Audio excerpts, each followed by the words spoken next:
Hello students, स्वागत है आपका साइंस पार्क यूट्यूब चैनल पर। आज हम सॉल्व करने जा रहे हैं।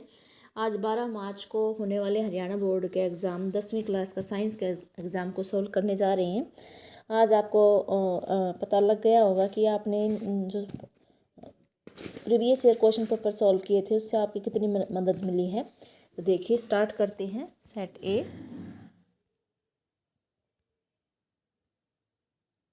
सेक्शन ए है, फिजिक्स है।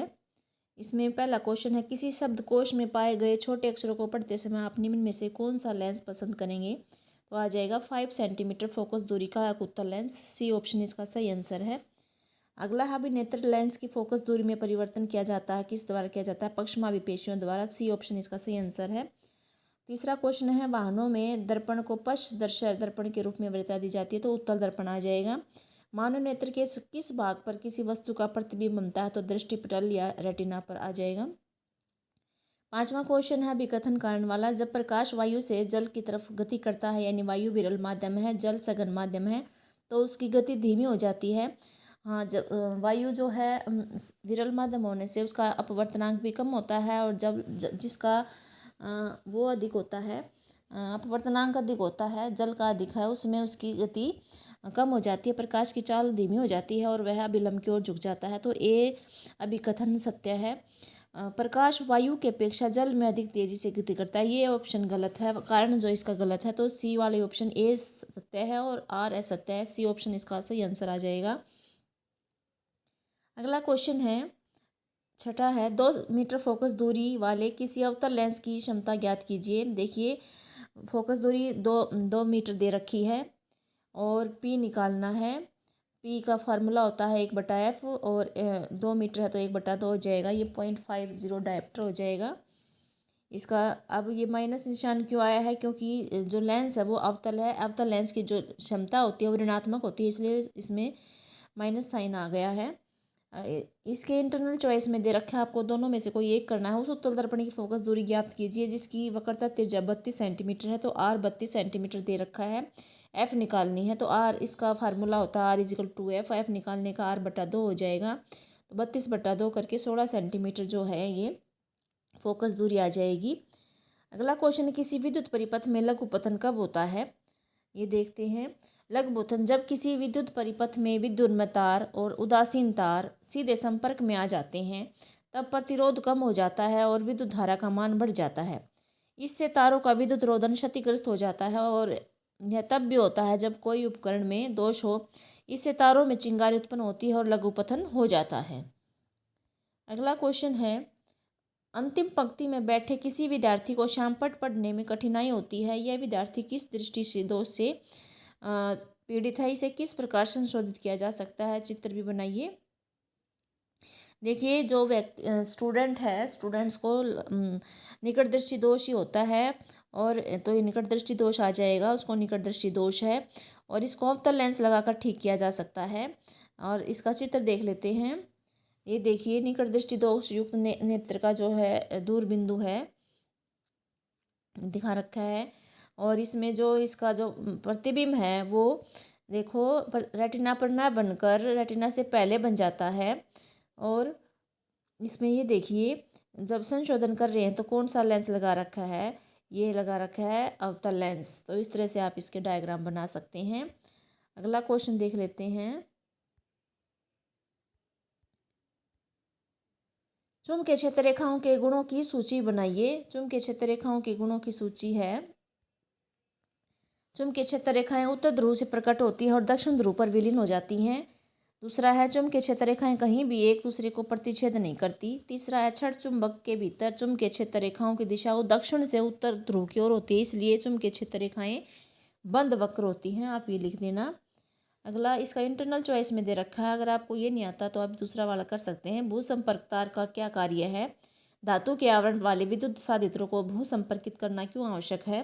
तो इसके लिए भी भू संपर्क तार घर क्या होता है पहले बताना है। भू संपर्क तार घर के निकट भूमि के भीतर बहुत गहराई पर स्थित धातु की प्लेट से जुड़ा होता है। भू संपर्क तार का प्रयोग विशेषकर विद्युत इस्त्री, टोस्टर, मेज का पंखा, रेफ्रिजरेटर आदि धातु के आवरण वाले विद्युत साधित्रों में सुरक्षा के उपाय की तरह किया जाता है। धातु के आवरण से संयोजित भू संपर्क तार विद्युत धारा के लिए बहुत कम प्रतिरोध का पथ प्रस्तुत करता है। इससे सादे तरह के धात्विक आवरण में विद्युत धारा का कोई क्षरण नहीं होता। अगर हो भी जाता है तो वो साध्य का विभव जो है भूमि के विभव के बराबर हो जाता है, और इससे जो साध्य का उपयोग करता है उस व्यक्ति में वो विद्युत आघात से बच जाता है, सुरक्षित रहता है, उसको करंट नहीं लगता। यानी एक तरह से भू संपर्क सुरक्षा युक्ति है जो कि हमें अपने घरों में इस्तेमाल करनी चाहिए। तो इसका ये हो जाएगा आपका। अगला क्वेश्चन है, श्रेणी क्रम में संयोजित करने के स्थान पर वैद्युत व्यक्तियों को बैटरी के साथ पार्श्व क्रम में संयोजित करने के क्या लाभ हैं? ये भी इजी क्वेश्चन है। देखिए, पहला है प्रत्येक उपकरण को पूर्ण वोल्टता मिल जाएगी। अगर हम उसे पार्श्व क्रम में जोड़ेंगे तो सभी उपकरणों को 220 वोल्ट की जो है वो वोल्टता मिल जाएगी, तो अपनी वह क्षमता के अनुसार कार्य करेंगे। दूसरा है, जब हम पार्श्व क्रम में जोड़ते हैं तो कुल प्रतिरोध कम हो जाता है, जिससे हर एक जो उपकरण को विद्युत धारा अधिक प्राप्त होती है। और इसमें पार्श्व क्रम का सबसे मेन लाभ क्या है कि इसमें सब उपकरणों का अलग अलग स्विच होता है। हम अपनी आज़ादी से जिस स्विच को ऑन करना चाहते हैं उसको ऑन कर लेंगे, जिसको ऑफ रखना चाहते हैं उसको ऑफ कर लेंगे, पंखा चलाना तो पंखा चला लेंगे, लाइट जलानी है तो लाइट। ऐसा श्रेणी क्रम में ही नहीं होता। श्रेणी क्रम में तो एक बार बटन दबाने से सारे उपकरण चल जाते हैं। तो ये इसमें पार्श्व क्रम में जोड़ने से इससे ये फ़ायदा हो जाएगा। और पार्श्व क्रम में एक और फ़ायदा है, यदि एक उपकरण खराब हो जाता है तो अन्य उपकरण सामान्य रूप से कार्य करते रहते हैं और उनका परिपथ बाधित नहीं होता। लेकिन श्रेणी क्रम में क्या होता है, अगर एक उपकरण खराब हो जाता है तो सभी काम करना बंद कर देते हैं और ये ढूंढने में भी समय लग जाता है कि कौन सा उपकरण खराब हुआ है।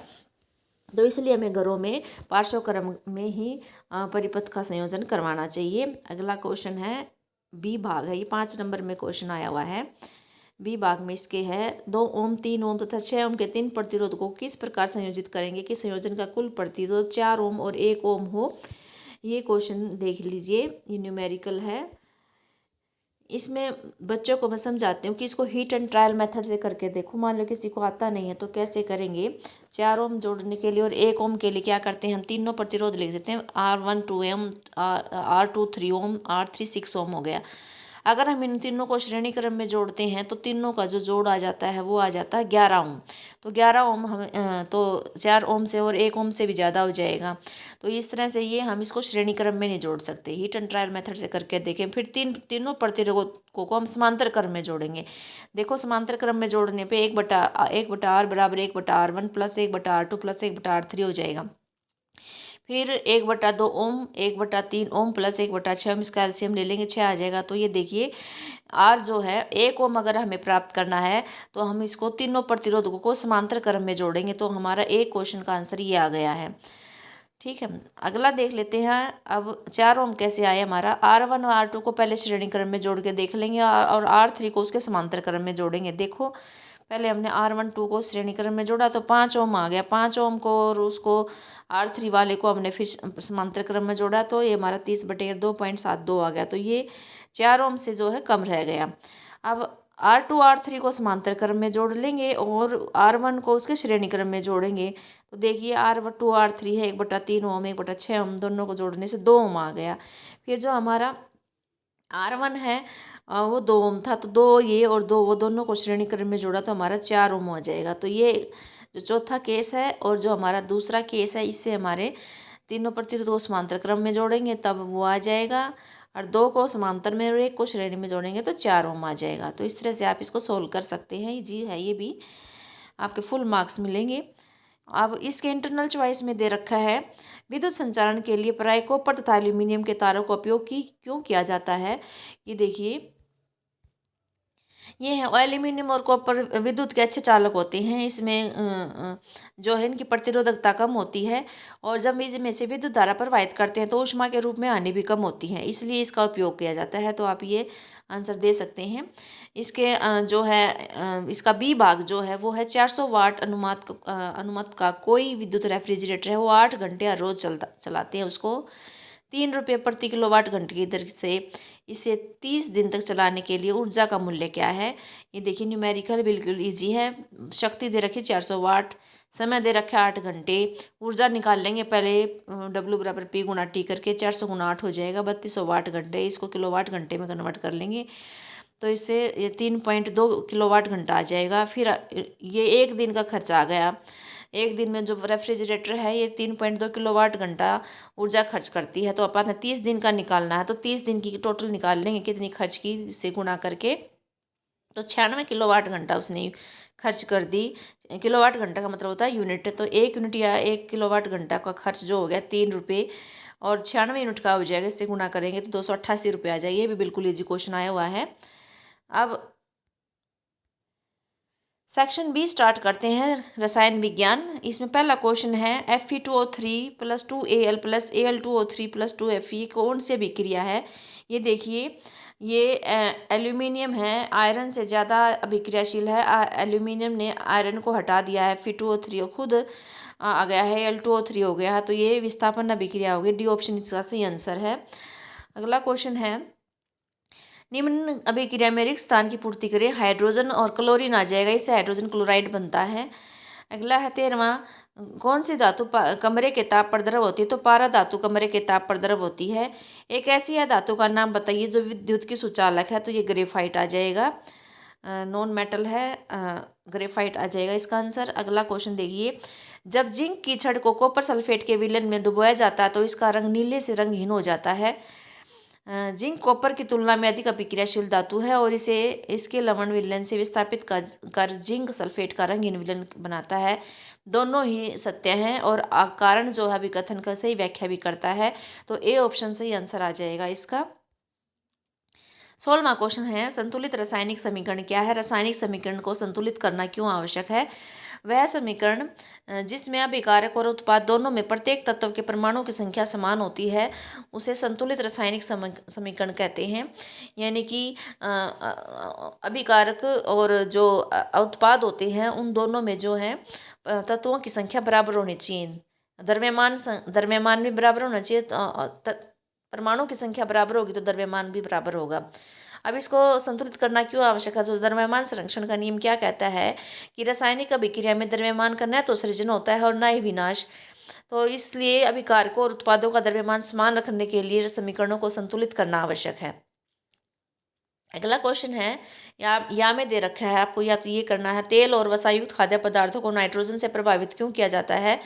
तेल और वसायुक्त खाद्य पदार्थों को, क्योंकि नाइट्रोजन जो है एक अक्रिय गैस होती है और ये तेल और वसायुक्त खाद्य पदार्थों का उपचयन रोक देते हैं, उससे ऑक्सीजन को जुड़ने नहीं देते और उनको खराब होने से बचाते हैं। 17वां क्वेश्चन है, पीतल और तांबे के बर्तनों में दही और खट्टे पदार्थ क्यों नहीं रखने चाहिए। क्योंकि दही और जो खट्टे पदार्थ होते हैं उनमें अम्ल होता है और पीतल और तांबे के जो पदार्थ उनमें धातु होती है, तो वो अम्ल और धातु से अभिक्रिया करके विषाक्त पदार्थ बना देते हैं जो हमारे लिए हानिकारक होते हैं। 18वां क्वेश्चन है, क्या क्षारकीय विलयन में अचायन होते हैं। अगर हाँ तो अक्षारीय ये अक्षारकीय क्यों होते हैं। हाँ, अक्षारकीय विलयन में अचायन होते हैं। क्षारकीय विलयन में OH आयन की सांद्रता अधिक H आयन की सांद्रता से अधिक होती है, इसलिए वे क्षारकीय हो जाते हैं। उभयधर्मी ऑक्साइड क्या होते हैं। दो उभयधर्मी ऑक्साइडों का उदाहरण दीजिए। वे धातु ऑक्साइड जो अम्लों और क्षारकों दोनों के साथ अभिक्रिया करके लवण और पानी बनाते हैं उन्हें उभयधर्मी ऑक्साइड कहते हैं, जैसे एल्यूमिनियम ऑक्साइड और जिंक ऑक्साइड। बहुत बार क्वेश्चन आया है, जिसने भी ये मेरे सॉल्व किए क्वेश्चन पेपर किए होंगे उनके तो फुल बटा फुल मार्क्स आएंगे। साइक्लोपेंटेन का सूत्र और इलेक्ट्रॉन बिंदु संरचना देखिए क्या है। ये देखिए, साइक्लोपेंटेन C5H10 होता है। पेंटेन 5 कार्बन होते हैं इसमें और एक कार्बन के साथ 2 हाइड्रोजन जुड़े होते हैं, तो C5H10 है। इसकी इलेक्ट्रॉनिक बिंदु संरचना देख लेते हैं। पांचों कॉर्नर पे हम C लगा लेंगे, 2 C के बीच में दोनों का इलेक्ट्रॉन हो गया। ये देखिए H, एक C के देखो, एक C के चारों तरफ 4 इलेक्ट्रॉन होता है और हाइड्रोजन के पास एक इलेक्ट्रॉन होता है। तो C के 4 इलेक्ट्रॉन जैसे कैसे बटे हुए हैं। एक इलेक्ट्रॉन कार्बन के एक इलेक्ट्रॉन तो आपस में साझेदारी कर रहे हैं और एक कार्बन के साथ 2 कार्बन जुड़े हैं, तो दोनों कार्बन अपना एक इलेक्ट्रॉन की साझेदारी कर रखे हैं और एक कार्बन के साथ 2 हाइड्रोजन ने अपनी इलेक्ट्रॉन की साझेदारी कर रखी, तो 2 हाइड्रोजन हो गए और दो कार्बन हो गए। एक कार्बन 2 कार्बन के साथ अटैच है और 2 हाइड्रोजन के साथ अटैच है। इस तरह से ये इसकी इलेक्ट्रॉनिक बिंदु संरचना हो जाएगी। आप इसको बिल्कुल आसानी से बना सकते हैं। अगला क्वेश्चन देखते हैं क्या है। ये इसमें साइक्लोपेंटेन का जो है हो गया। फिर है इसके बी भाग में क्या दे रखा है, समजातीय श्रेणी क्या है, उदाहरण के साथ समझाना है। ये 5 नंबर का क्वेश्चन है। हाइड्रोकार्बन यौगिकों की ऐसी श्रृंखला जिसमें कार्बन श्रृंखला में स्थित हाइड्रोजन को एक ही प्रकार का प्रकार्यात्मक समूह प्रतिस्थापित करता है उसे समजातीय श्रेणी कहते हैं। जैसे मेथेन और एथेन में CH2 का एकांतर है और एथेन और प्रोपेन में CH2 का एकांतर है। CH2 का होता है 14U द्रव्यमान, यानी कि जब हम उत्तरोत्तर आगे बढ़ते हैं तो उसमें CH2 इकाई और 14U का अंतर आ जाता है, वही होती है समजातीय श्रेणी। तो इसके इंटरनल चॉइस में आप चाहे वो क्वेश्चन कर सकते हैं, चाहे आप ये वाला कर सकते हैं। इलेक्ट्रॉन बिंदु संरचना है H2S की और प्रोपेनॉन की बता रखी है।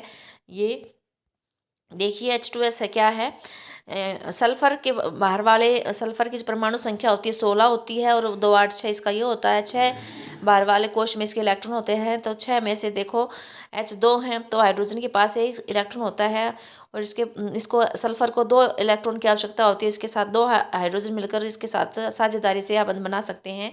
तो देखिए 2 आबंध होने से सल्फर के भी जो है अष्टक पूरा हो जाता है और हाइड्रोजन का भी पूरा हो जाता है। तो इस तरह से ये 2 इलेक्ट्रॉनिक बिंदु संरचना इसकी बन जाएगी।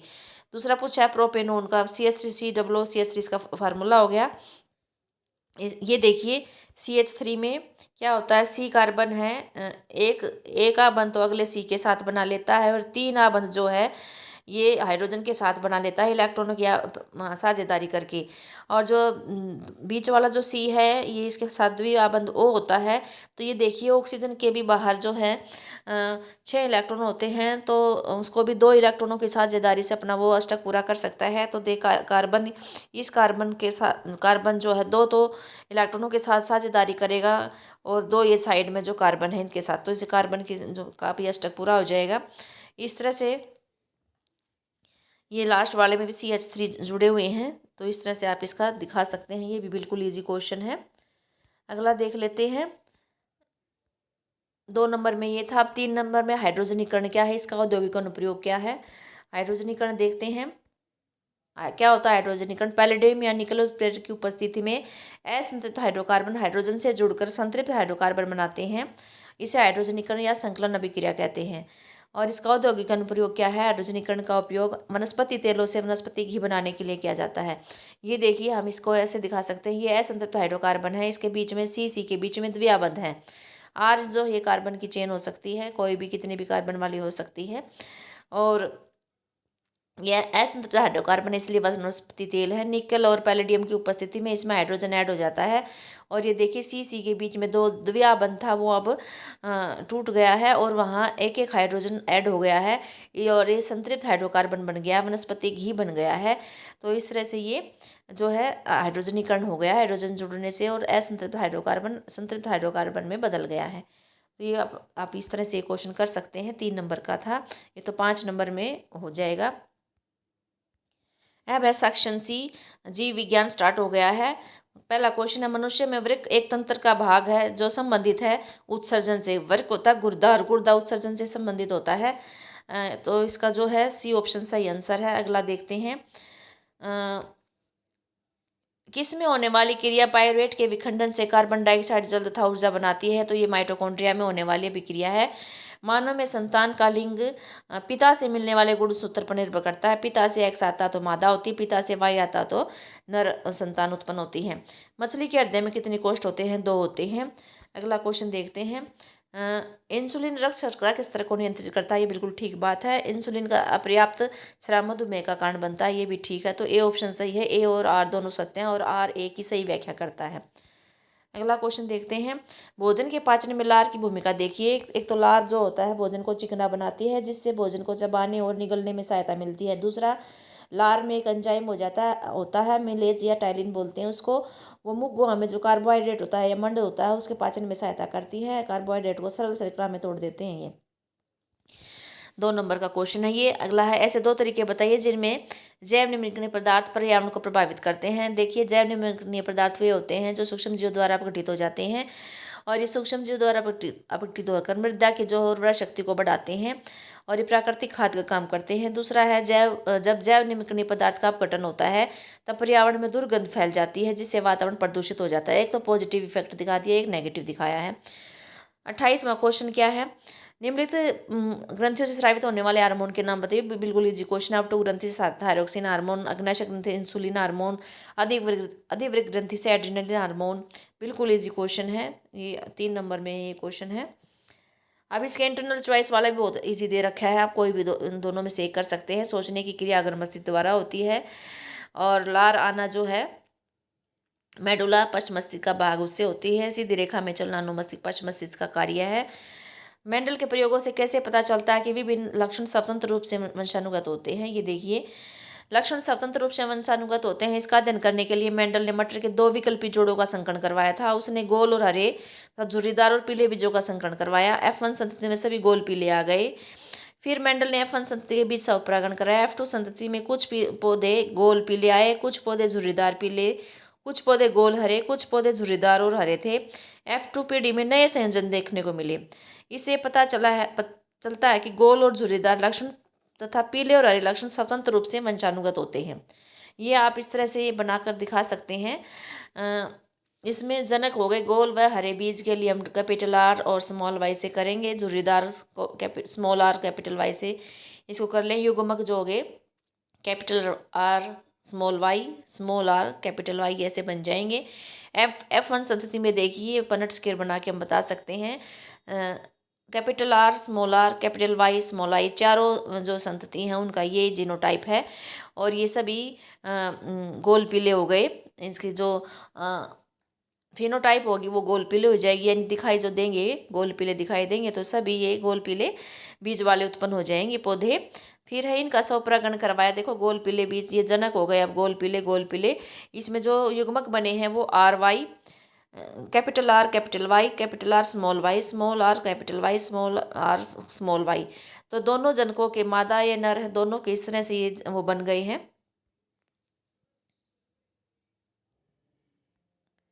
तो ये देखिए, इसमें जो है जब हम इसके आपस में बनाएंगे संतति, तो इसमें ध्यान से देखो R R Y Y R R capital Y small Y, इस तरह से आप बनाओगे तो ये देखिए इसमें 9 तो जो हैं गोल पीले बनेंगे, 3 गोल हरे बनेंगे, 3 झुर्रीदार पीले बनेंगे और 1 झुर्रीदार हरा। ये जो 0 दिखा रखी ये 10 नहीं, ये 1 ही है झुर्रीदार हरा। ये 0 इसका सिंबल है, ये दिखाने के लिए देखिए यहाँ दिखा रखा है 0, ये है झुर्रीदार हरा। देखिए गोल पीले दिखाने के लिए मैंने इसमें टिक मार्क लगाया है, सिंबल जो है ये देखो 9 के आगे टिक मार्क, यानी जहाँ टिक मार्क है वो गोल पीले के लिए है, जो स्टार है वो गोल हरे के लिए है, जो प्लस का निशाना झुर्रीदार पीले के लिए है, जो 0 जैसा सिंबल है झुर्रीदार हरे के लिए है। तो देखिए ये टिक वाला गोल पीला गोल पीला गोल पीला, 4 गोल पीले हो गए, 5 गोल पीले, 6 गोल पीले, 7 गोल पीले, 8 गोल पीले, और फिर ये देखिए 9 गोल पीले। ठीक है, यानी जो आर है, बड़ा आर है, बड़ा वाई है, ये अपने उसको प्रभाव को दिखाते हैं, प्रभावी लक्षण है, इसलिए गोल पीले हो गए। अब जो अगला जो मैंने सिंबल बनाया है वो बना रखा है गोल हरे का। जैसे आर, बड़ा आर तो गोल को दिखाएगा, स्मॉल वाई आगे दोनों स्मॉल वाई तो ये हरे को दिखाएंगे। तो स्टार वाला 1 और स्टार वाला 2, तो ये गोल हरे हैं, और ये स्टार वाला 3 गोल हरे हो गए।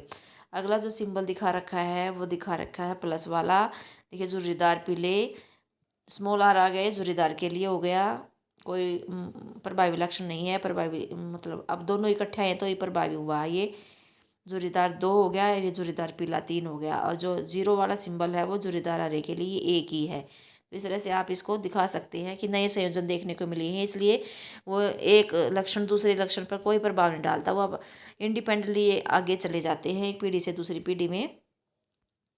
तो ये क्वेश्चन आपका 3 नंबर में था।